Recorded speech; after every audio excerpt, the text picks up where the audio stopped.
Hello, everyone. Welcome to today's lecture. I'm Lady Trinette Wilson. I want to welcome everyone and thank you for tuning in. Hello, Royalers and visitors. Hello. So today I wanted to talk about someone because we all know who Christian Dior is. At least you know the name. He was a French fashion designer and he actually founded his fashion house in 1946, but he's actually very popular even today.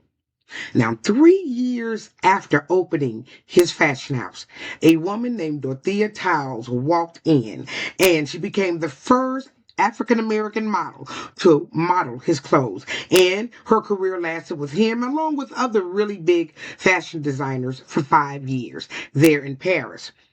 Now, in the 1940s, there wasn't a lot of black models here in America. Where they found their fame was there in Paris. But you may have heard of Ophelia DeVore.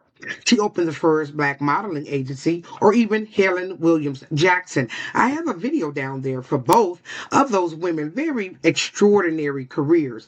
But Dorothea, she's really the one who opened the door. Now, she was born in Texarkana, Texas. Shout out to my home state of Texas on July the 26th, 1922. Now, Maxine Powell, who was the etiquette instructor for the people who were the stars for Motown, was also from Texarkana. Left the video down below for you to see that as well. We have some really extraordinary women in the fashion and modeling industry that are not talked about enough. So it brings me an honor to talk about these people and a privilege to be able to kind of just bring this history out, this royal black and elite history that, like I always say, if they're not telling a "you shall overcome" story, they don't want to tell it. But we're going to tell it all here. So she was born in Texarkana. Now, her father, his name was Thomas Ellsworth Towles, and he was a mechanic. And her mother's name was Annabella Clark. Now, she was one of 7 children, and she graduated from Dunbar High School, and then she went on to a place called Wiley College in Marshall. She got a degree in biology. Now, Wiley College is famous because they had a team that went down in a plane. So that was an amazing story. So sad. So if you hadn't had opportunity, definitely check that movie out. Now, in 1943, unfortunately, her mother passed away. So she had to relocate from Texas to Los Angeles. And she lived with her uncle, Dr. Henry H. Towles, and his wife, Ruth. Now, she was already doing well. Again, she had already graduated from college. But because of this new life that she was now living with her uncle, she was able to be placed in a different level of people, which was really good for her. Because in between 45 and 46, she went to school and she also enrolled at USC. So she studied under William DeMille and she studied drama and speech. Dorothea also attended the Dorothy Ferrier Charm and Modeling School, and she was the first black woman to attend that school. And in 1948, when she was studying at USC, she joined the Alpha Kappa Alpha sorority, so she's an AKA. Now, at the same time, she met and married Dr. Alfonso Ferrance. He was a prominent dentist, but it didn't last that long. They were married from 47 to 1950, and then they were divorced. She married again, but it wasn't until later on. But during the 40s, that's when her career began to take off. You see, at first she was just doing kind of fashion shows around town. But in 1949, her sister named Lois, she was a famous pianist, had a concert for Fisk University in Paris. So Dorothy tagged along, and Dorothea said, "You know what? Let me see what I can do with this, career here in Paris, because all I'm doing is kind of touring around colleges there in the U.S."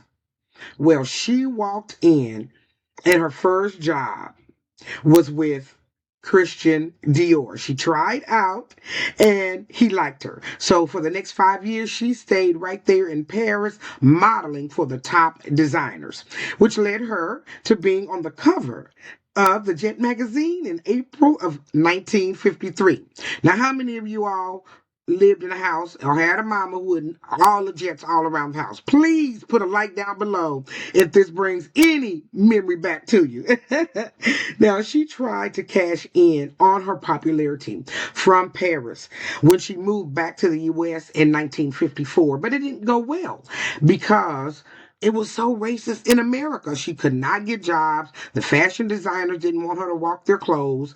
So she, oddly enough, she did get to keep modeling, but the African American community is the one who really kept those doors opening for her. She modeled at different colleges, at the HBCUs. Now, some might have called it a chitlin circuit, but it was a lot of people on the chitlin circuit making plenty of money back in those days. And the Alpha Kappa Alpha sorority, they kept her working. She did fundraisers for them across the country. So she had a very lucrative and wonderful career. She was finally able to sign with the Grace DeMarco modeling agency. And of course, I left the video down below. She was, again, the first black modeling agency.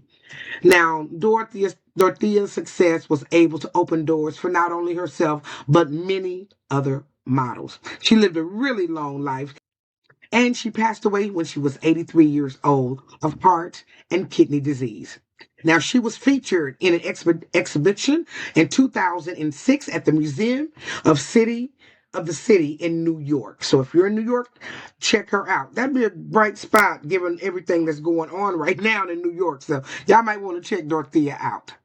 Now, I want to thank you all for joining me for another great episode of Royal Black and Elite. Now, remember, my lectures are for educational and entertainment purposes only. I hope that you have been educated and entertained. Put a like down below if you have. And if you want to find out about these other models, I left in cards and they left the video. Here it is right here that you can click on right now.